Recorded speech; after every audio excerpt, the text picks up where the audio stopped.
Joel capítulo 2, livro do profeta Joel, profeta menor, do verso 12 até o verso 27, diz assim a palavra do Senhor. Ainda assim, agora mesmo, diz o Senhor, convertei-vos a mim de todo o vosso coração, isto com jejuns, com choro e com pranto. Rasgai o vosso coração e não as vossas vestes, e convertei-vos ao Senhor vosso Deus, porque Ele é misericordioso e compassivo, e tardio em irar-se, e grande em benignidade, e se arrepende do mal. Quem sabe se não se voltará, e se arrependerá, e deixará após si uma bênção, uma oferta de manjares e libação para o Senhor vosso Deus. Tocai a trombeta em Sião, promulgai um santo jejum, proclamai uma assembleia solene. Congregai o povo, santificai a congregação. Ajuntai os anciãos, reuni os filhinhos e os que mamam. Saia o noivo da sua recâmara e a noiva do seu aposento. Chorem os sacerdotes, ministros do Senhor, entre o pórtico e o altar, e orem. Poupa o teu povo, ó Senhor, e não entregues a tua herança ao opróbrio, para que as nações não façam escárnio dele, porque hão de dizer entre os povos, onde está o seu Deus? Então o Senhor se mostrou zeloso da sua terra, compadeceu-se do seu povo, e respondendo lhe disse, eis que vos envio o cereal e o vinho e o óleo, e deles sereis fartos, e vos não entregareis mais ao opróbrio entre as nações. Mas o exército que vem do norte, eu o removerei para longe de vós. Lançar-vos-ei em uma terra seca e deserta.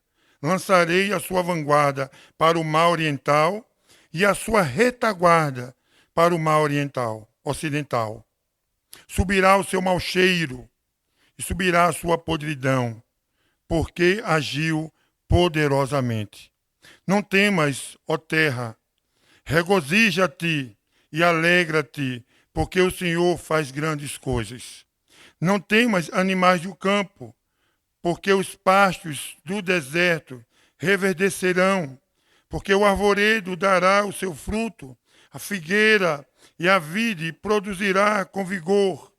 Alegrai-vos, pois, filhos de Sião, regozijai-vos no Senhor vosso Deus, porque Ele vos dará em justa medida a chuva, fará descer como outrora a chuva temporã e a serôdia. As eiras se encherão de trigo e os lagares transbordarão de vinho e de óleo. Restituí-vos-eis os anos que foram consumidos pelo gafanhoto migrador, destruidor e pelo cortador, o meu grande exército que enviei contra vós outros. Comereis abundantemente e vos fartarei, e louvareis o nome do Senhor vosso Deus, que se ouve maravilhosamente convosco, e o meu povo jamais será envergonhado. Sabereis que eu estou no meio de Israel, e que eu sou o Senhor vosso Deus, e não há outro, e o meu povo jamais será envergonhado. Vamos, neste momento, orar mais uma vez ao Senhor. Pai, nós queremos te louvar e te agradecer pela tua palavra, Senhor. Que esta palavra possa encontrar morada no nosso coração nesta noite, neste lugar. Fala, Deus conosco. Usa de misericórdia para com teu povo. Ajuda-nos, Deus, na ministração da tua palavra, pois somos dependentes de ti. e sentir nada podemos fazer, que teu Espírito Santo possa nos iluminar nesta noite. E abençoa a tua igreja neste lugar. Que possamos não só ouvir, mas também, Deus, colocar em prática. É em nome de Jesus Cristo, teu Filho, que nós assim te oramos, Deus, te louvamos e te agradecemos. Amém e amém. Meus irmãos, eu conheci um homem que hoje ele é pastor ali na cidade de João Pessoa, mas há anos atrás, quando ele conta isso em testemunho dele, quando ele está ministrando e palestrando em alguns momentos, que ele morava no Rio de Janeiro. E ao morar no Rio de Janeiro, como ele também é cantor e toca, ele começou a cantar nos bares ali da cidade do Rio de Janeiro. E ele passava a noite cantando nos bares, com a esposa em casa e seus filhos, e ele começa a se envolver nas drogas e na bebedice, ao ponto de ficar viciado, ao ponto de passar somente a trabalhar para poder consumir as drogas que já estava viciado. Ao ponto de ir abandonando o seu lar, a sua casa, e ter sérias dificuldades, até que, um certo dia, ele teve um encontro com Deus, e aí a vida dele toma um outro rumo. O texto que nós lemos, escrito pelo profeta Joel, cujo nome significa o Senhor é Deus, filho de Petuel. Nós não temos tanta informação sobre esse profeta, sabemos que é um dos profetas menores. Há duas linhas de pensamento da data da escrita desta profecia ou deste livro. Uma que seria depois do exílio babilônico, mas a mais contundente, segundo os teólogos, é que Joel vai escrever este livro por volta do ano de 835 a 830 a.C. Ele escreve antes do exílio babilônico, e ele escreve para a nação de Judá, para o povo de Jerusalém. Joel, ele profetiza numa época muito difícil. Se você pegar o texto do capítulo 1 até o capítulo 2, você vai entender o contexto desta profecia e o que estava acontecendo com este povo. Tinha acontecido uma grande devastação. O povo estava passando por uma grande luta, uma grande dificuldade.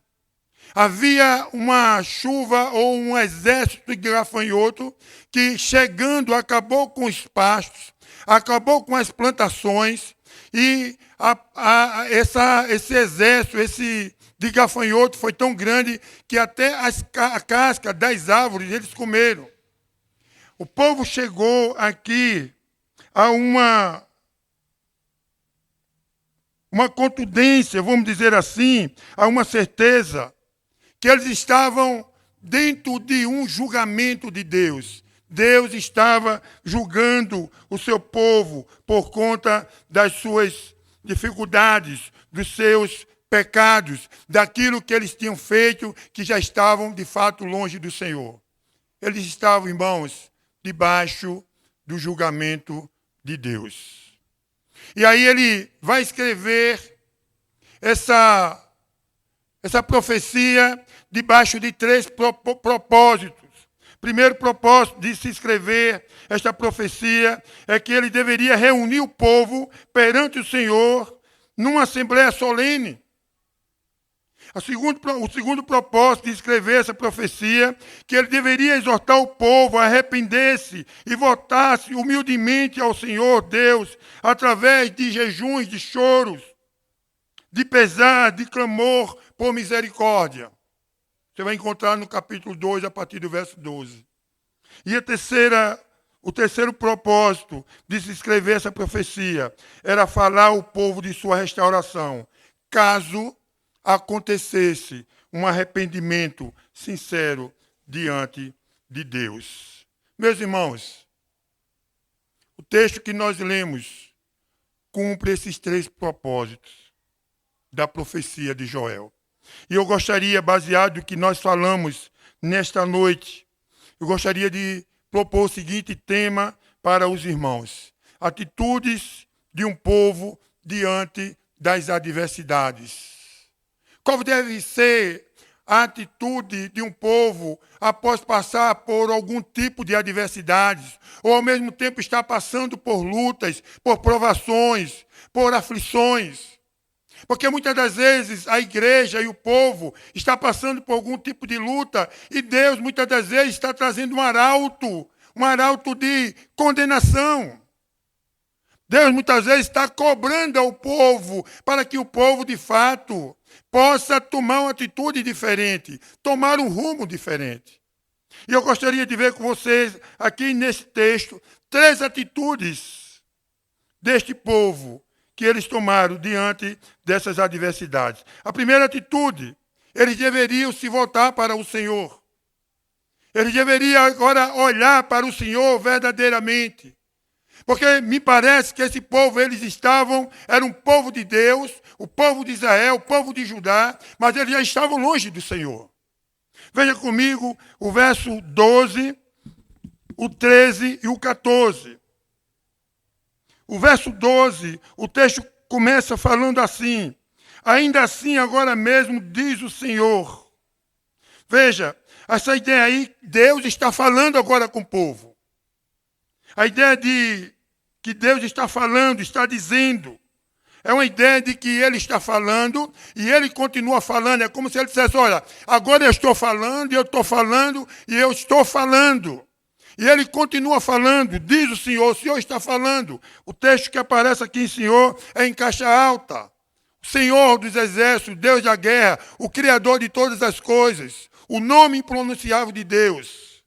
E Ele está falando. O que é que Deus está falando agora para esse povo? Veja comigo, Ele diz, ainda no verso 12, Ele continua: convertei-vos a mim. E esse verbo aí, convertei-vos, é um imperativo, é uma ordem. Deus está agora olhando para esse povo, dentro dessa calamidade, está dizendo: olha, vocês devem se converter. E é uma ordem, não é uma opção. Sabe, irmãos? E converter-vos, ele disse, a mim. Vocês não devem se converter a deuses, vocês não devem se converter a pessoas, vocês não devem olhar para homens, vocês devem se converter a mim. Deus está chamando esse povo novamente para Ele, para que esse povo, de fato, se voltasse para o Deus de Israel. E é interessante que, quando aparece essa palavra converter, nós lembramos de uma pessoa que não conhece Deus e que nós pregamos e ela vai e se converte. Mas a ideia aqui dessa conversão não é a ideia do novo nascimento. A ideia aqui é justamente a ideia de se voltar para o Senhor. É um renovo espiritual, mas de mente, uma conversão de mente, uma mudança de atitude, de mente, de coração. Deus está chamando esse povo para que se voltasse para Ele, mas que eles mudassem de atitude. Eles agora mudassem, é como se eles dessem uma volta de 180 graus. Eles estão caminhando na direção errada. E Deus está pedindo que eles se voltem novamente para Ele. Veja, o texto continua: convertei-vos a mim. E aí ele diz: de todo o vosso coração. E aí, como eu disse, coração aqui não é o órgão, mas é o sentimento, é as emoções, é a mente. Deus está chamando esse povo não pela metade. Não era só um gesto, não era só uma fala. Deus está querendo que esse povo se volte para Ele, de todo o coração, de uma forma completa, porque o povo estava longe dele, mesmo conhecido como povo de Israel, estava longe dele. De todo o coração. E aí ele traz alguns elementos que deveriam ser acompanhados dessa volta para o Senhor. Ele diz: e isto com jejuns, com choro e com planto. Veja, O Senhor está falando, convertei-vos a mim, se volte para mim de forma completa, mas isso deve vir acompanhado com choro, com jejuns, com choro e com planto. Ou seja, irmãos, nós encontramos aqui elementos que acompanham a vida de santificação. Deus está chamando esse povo para que se volte para Ele e que esse povo comece a viver uma vida de santidade. A doutrina da santificação, quando nós estamos diante do Senhor e que começamos a nos santificar, existem os elementos da santificação, ou os meios pelos quais Deus deixou para a santificação. O jejum é um deles. O lamento é um deles, a oração é um deles. Porque aqui diz jejuns, choro e planto.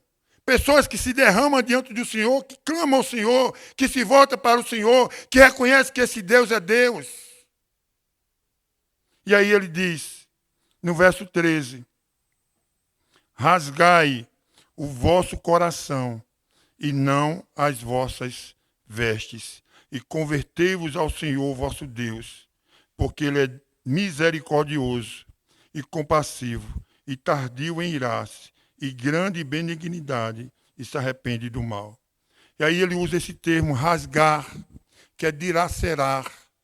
Sabe, existia muito a ideia no Antigo Testamento, e você vai ver isso também na época de Cristo, que quando uma pessoa ela se arrependia e mostrava um arrependimento, ela rasgava as vestes.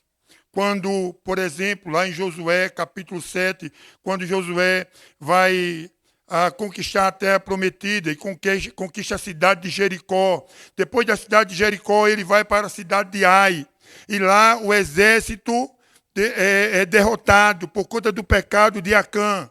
Você vai ver claramente que quando Josué se apresenta diante de Deus, perguntando o que aconteceu, ele se humilha, ele rasga suas vestes como sinal de humilhação. Mas o que Deus está dizendo aqui é que quando muitas das vezes as pessoas fazem isso, faz de forma externa. E Deus não quer um arrependimento de forma externa. Simplesmente no falar, ou no andar, ou no gesto, ou numa roupa. Há muitas pessoas que entendem que se voltar para o Senhor é mudar as vestes. É importante as vestes.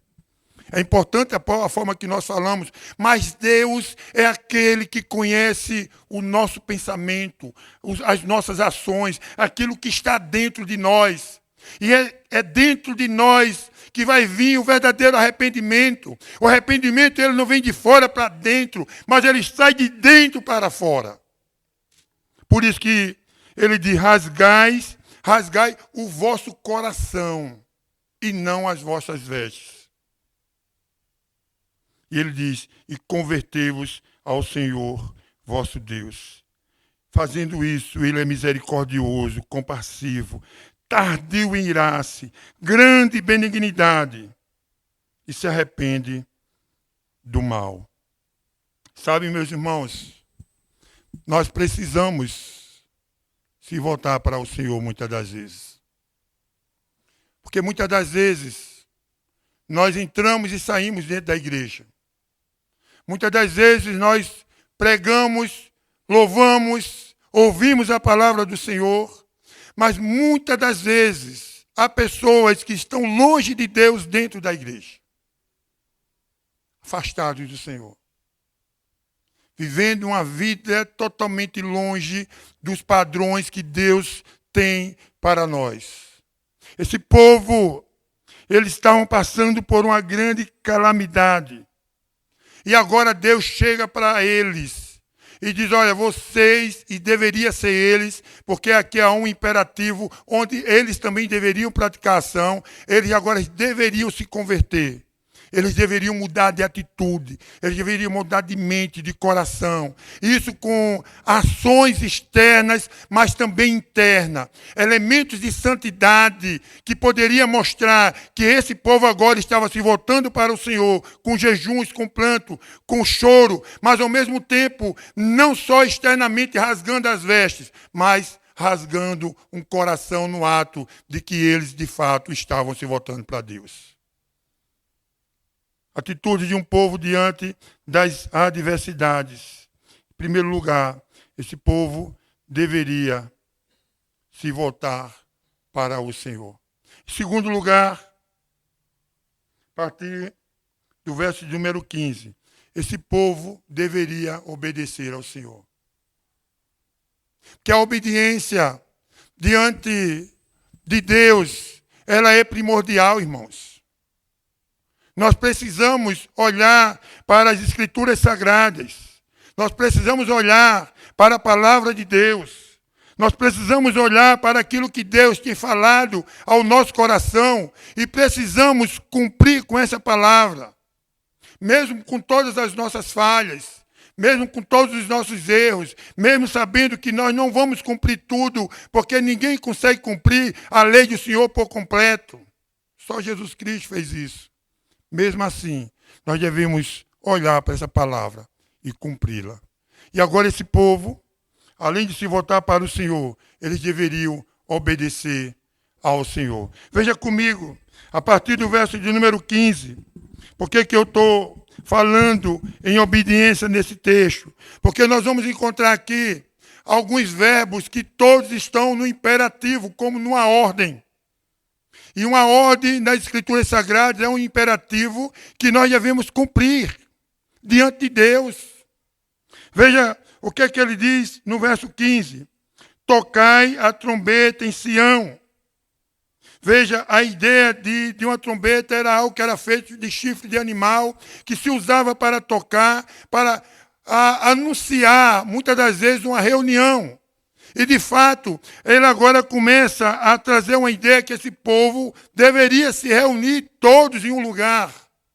E a primeira ordem que ele diz, olha, vocês devem tocar a trombeta. Eles deveriam reunir o povo. E aqui nós encontramos a primeira ordem de obediência desse povo para que eles tomassem essa atitude diante das adversidades. Tocai a trombeta. Verso 15. Tocai a trombeta em Sião. Promulgai um santo jejum. Seria outro verbo. Ou seja, faça um jejum santo. Toque a trombeta e faça um jejum. Esse jejum de arrependimento, onde o povo vai se abster de alimentos em prol de uma causa.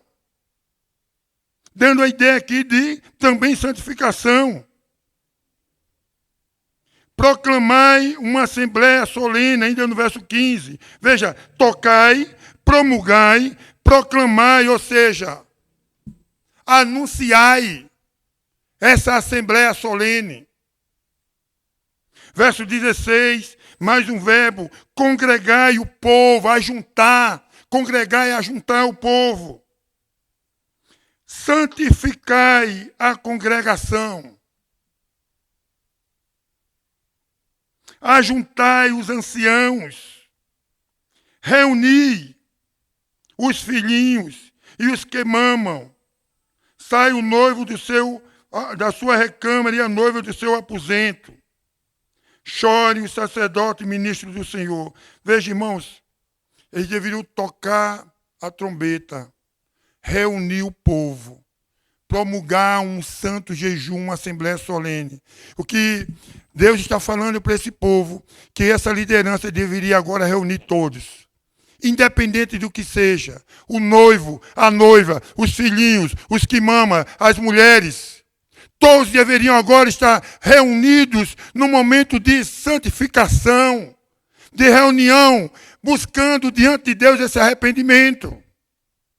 Isso, de fato, aqui era uma ordem que Deus estava dando a esse povo. E esse povo deveria obedecer dentro daquilo que Deus estava falando. E aí ele diz, diante dessa reunião, chorem os sacerdotes, ministros do Senhor, entre o pórtico e o altar, o lugar onde ficavam os sacerdotes. Eles deveriam chorar diante do Senhor e fazer a seguinte oração. Veja, eles se reúnem, os sacerdotes se reúnem, choram, e a partir daí ele vai fazer essa oração. poupa o teu povo, ó Senhor, e não entregue a tua herança ao opróbrio, para que as nações façam escárnio dele. Porque hão de dizer entre o povo, onde está o seu Deus? A ordem de Deus para aquele povo é que todos, a liderança deveria reunir para um momento solene de arrependimento diante do Senhor, de choro, para que, reunidos e agora orando, pedindo a Deus por graça, por misericórdia, para que Deus tivesse misericórdia dele e poupasse, para que as nações pudessem ver que existe de fato um Deus em Israel. Mas sabe, irmãos, esse povo deveria obedecer todos esses imperativos. E quando nós olhamos para as Escrituras Sagradas, como eu já falei, nós vamos ver que Deus sempre direciona o seu povo a uma vida de obediência. Quando nós voltamos para o livro de Deuteronômio, a repetição da lei, o 5º livro da lei, nós vamos ver o povo saindo do Egito, 40 anos na terra prometida, agora se preparando para entrar nessa terra, aliás, 40 anos no deserto, e agora se preparando para entrar na terra prometida. Moisés, repetindo a lei, vai enfatizar categoricamente, no capítulo 4, 8, no capítulo 9, no capítulo principalmente o 28, que esse povo deveria obedecer à lei de Deus. E ele diz assim, que quando entrar na terra, eles deveriam cumprir todos os mandamentos do Senhor para ser abençoados. Se assim não fizera, esse povo seria amaldiçoado. Porque é um princípio de olhar para Deus, de olhar para as Escrituras, que é a palavra de Deus, e obedecer. Sabe, irmãos, quantos imperativos existem nas Escrituras Sagradas? Quantos? Orar é uma ordem, não é uma opção. Ler as Escrituras é uma ordem, não é uma opção. Estar na casa do Senhor, não deixei de congregar, é uma ordem, não é uma opção.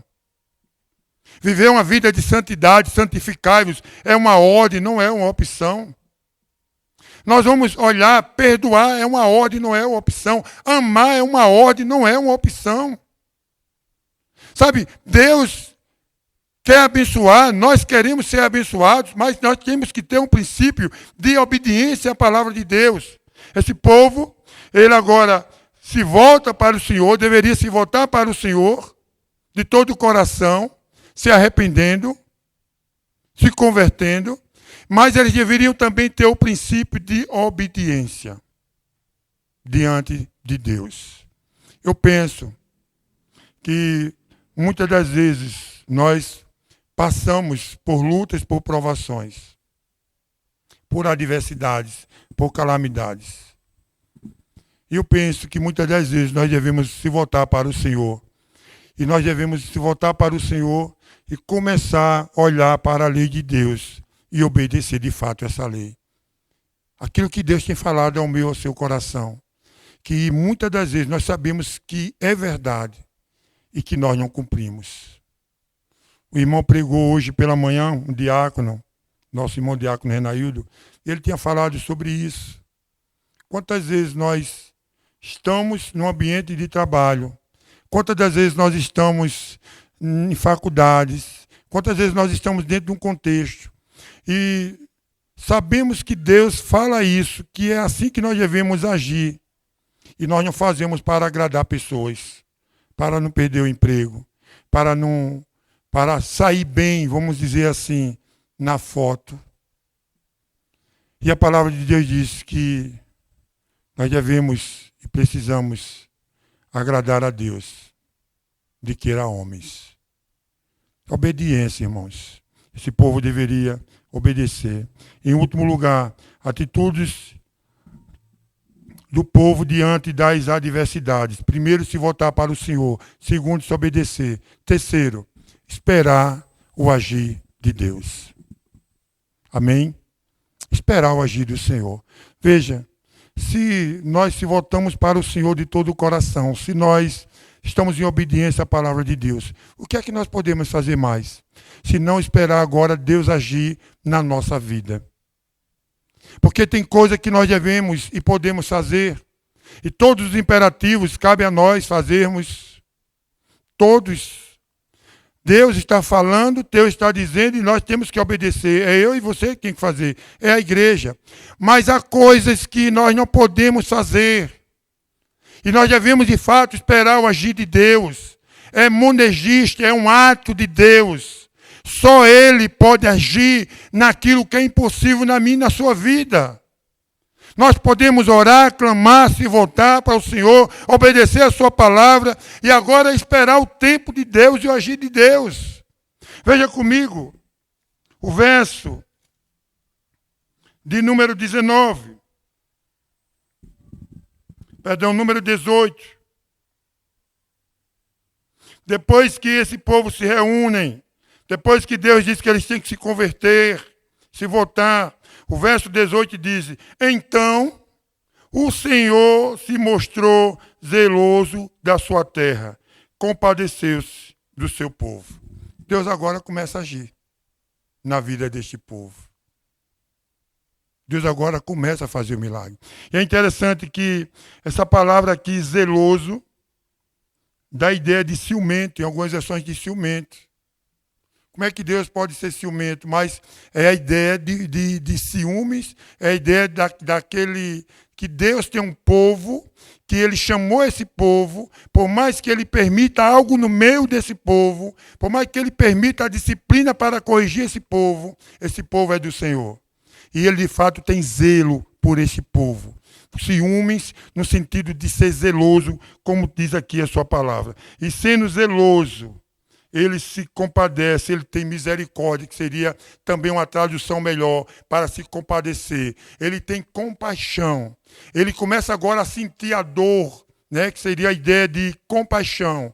É você sentir a dor do outro. Deus agora olha para esse povo, Ele se mostra zeloso e agora Ele tem misericórdia desse povo. E aí no verso 19, Deus começa a agir na vida desse povo. E ele diz, e respondendo, lhe disse, veja, eles terminaram de orar. Os sacerdotes terminaram de orar, reunindo o povo. Compadece Deus de nós. E agora Deus, e respondendo, lhe disse. Deus agora está respondendo o povo. Diante de um arrependimento, de uma volta para o Senhor. O que é que ele vai dizer? Eis que vos envio o cereal e o vinho e o óleo, e deles sereis fartos. E vos não entregarei mais ao opróbrio entre as nações. Se você olhar o contexto novamente no capítulo 1, você vai ver que o povo estava necessitado, passando por uma grande adversidade. A fome chegou naquela terra. O vinho era importante, o azeite era importante, o cereal era importante, a plantação, a criação era importante. Não tinha pasto, não tinha o verde, não tinha colheita. Esse povo estava em grande miséria. Mas agora Deus está dizendo que esse povo vai receber aquilo que eles estavam necessitados, depois de um verdadeiro arrependimento.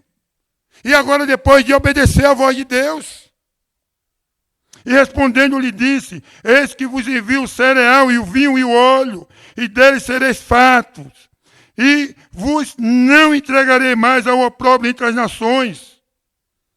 Mas o exército que enviei do norte, veja, agora ele vai jogar para fora o exército, veja. Existia o exército de gafanhoto, porque os teólogos aqui divergem. Mas, de fato, me parece que além do exército de gafanhoto, havia um exército marchando contra esse povo ainda para poder matá-los. Tudo na permissão de Deus. E agora Deus está dizendo, os inimigos que eu enviei, esses inimigos não chegarão mais à porta de vocês. O exército que enviei do norte, eu removerei para longe de vós. Lançá-lo-ei em uma terra seca e deserta. Lançarei a sua vanguarda para o mar oriental e a sua retaguarda para o mar ocidental. Subirá o seu mau cheiro, subirá a sua podridão, porque agiu poderosamente. Deus agora vai agir no meio dos inimigos. Está mandando o cereal, o alimento, mas agora ele vai agir nos inimigos daquele povo. Naquilo que realmente estava perturbando, trazendo a falta de paz, tirando a paz daquele povo. O exército estava marchando contra Deus, disse, não vai haver mais inimigo. Vocês podem ficar em paz. No verso de número 21, ele diz, não temas, não tenhas medo.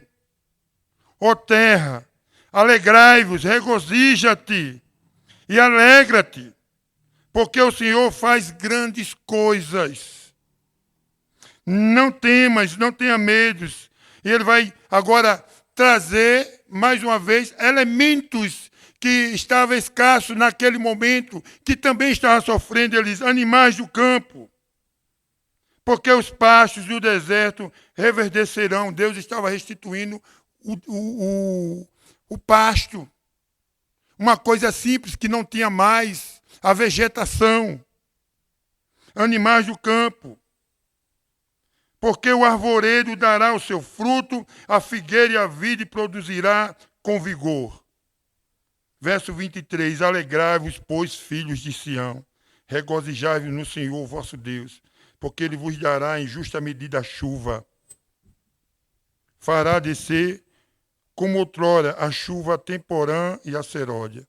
Sabe, irmãos, esse tipo de chuva aqui são chuvas que caíram 2 vezes dentro da Palestina, da cultura de Israel. Uma, e quem é agricultor sabe, quem já trabalhou com plantação sabe, que existe a primeira chuva que o agricultor prepara a terra para poder fazer a plantação. Mas é necessário que depois que ele plante, venha outra chuva para que a plantação tenha vigor e dê o fruto e cresça. E me parece que essas chuvas tinham cessado. E agora Deus está restituindo a terra desse povo, a vida desse povo, a alimentação, os pastos, os animais terão comida, vai ter azeite, vai ter vinho, a figueira vai produzir, o figo vai produzir, e agora a chuva vai cair, eles podem plantar, a terra agora vai florescer. O povo de Israel agora pode ficar alegre, pode estar vivendo em alegria e não temer mais essas coisas, inclusive os inimigos, porque Deus está restituindo todas as coisas. Verso 26, ele diz, comereis abundantemente e vos fartareis e louvareis o nome do Senhor vosso Deus, que se ouve maravilhosamente convosco. E o meu povo jamais será envergonhado. Sabereis que eu estou no meio de Israel, e que eu sou o Senhor vosso Deus. E não há outro, e o meu povo jamais será envergonhado. Não há outro Deus. Ele é o Deus que restitui aquilo que se perde. Sabe, irmãos, qual deve ser a nossa atitude diante das lutas, diante do deserto, diante das provações, diante das calamidades? Primeiro, nós devemos se arrepender diante do Senhor e se voltar para o Senhor. Olhar, e esse arrependimento tem que ser de coração, mesmo que venha com elementos externos da santificação, mas ele deve ser não rasgando as vestes, mas rasgando o coração. Nós precisamos olhar para o Senhor e viver uma vida de obediência a Ele. Porque sendo assim, irmãos, no tempo de Deus, na hora dEle, Ele vai fazer assim como Ele fez na vida deste povo. Ele vai restituir todas as coisas. Porque Deus é aquele que restitui. E Ele restitui a alegria. E Ele restitui a paz. E Ele restitui o casamento. E Ele restitui as finanças. E Ele dá de volta a alegria dos filhos. Ele dá de volta a alegria do casamento. Ele vai fazendo milagre na vida do seu povo, porque Ele é o mesmo Deus. E Ele é o Deus de milagre. E Ele é o mesmo ontem, hoje e eternamente. Mas entenda, Deus pode agir em qualquer forma, de qualquer forma, pode. Mas nesse caso, o povo estava longe do Senhor. Eu gostaria de encerrar dizendo que nós devemos olhar para esse texto, da forma que esse povo agiu, e aplicar para nossas vidas. Aquele homem, aquele cantor, que hoje mora em João Pessoa, mas morava no Rio de Janeiro, se entregou às drogas, à prostituição na noite. Ele estava perdendo a família, ele estava perdendo os seus entes queridos. Ele chegou no lamaçal, até o momento que ele se volta para o Senhor. Até o momento que ele começa a obedecer ao Senhor. E daí por diante, Deus muda a história daquele homem. Hoje é um homem bem-sucedido, um homem de Deus, pastor, cantor, conhecido em toda a Paraíba, que já morou nos Estados Unidos. Mas o grande milagre não é esse. O milagre é ele se voltar para o Senhor e Deus trazê-lo de volta. E agora ele viver debaixo da boa mão do Senhor, recebendo da parte de Deus, principalmente, a certeza de que ele vai morar na glória com o Senhor, na terra prometida. Assim como aconteceu com eles, assim também deve acontecer conosco. Eu gostaria de orar pela sua vida, feche seus olhos. Eu não sei como você chegou aqui nesta noite. Eu não sei como está a sua vida. Mas talvez, ou muitas das vezes, nós chegamos na igreja e precisamos se voltar para o Senhor. E o Senhor está falando ao seu coração. Assim diz o Senhor. Voltai para mim. Se voltem para mim. Arrependei-vos. Convertei-vos de todo o vosso coração. Obedeça ao Senhor. Porque Deus é aquele que traz alegria em seu coração e restitui todas as coisas. Pai querido, nós te louvamos, Senhor. Nós te agradecemos pela tua palavra. Aqui está o teu povo, a tua igreja, aqui na cidade de Alagoa Nova.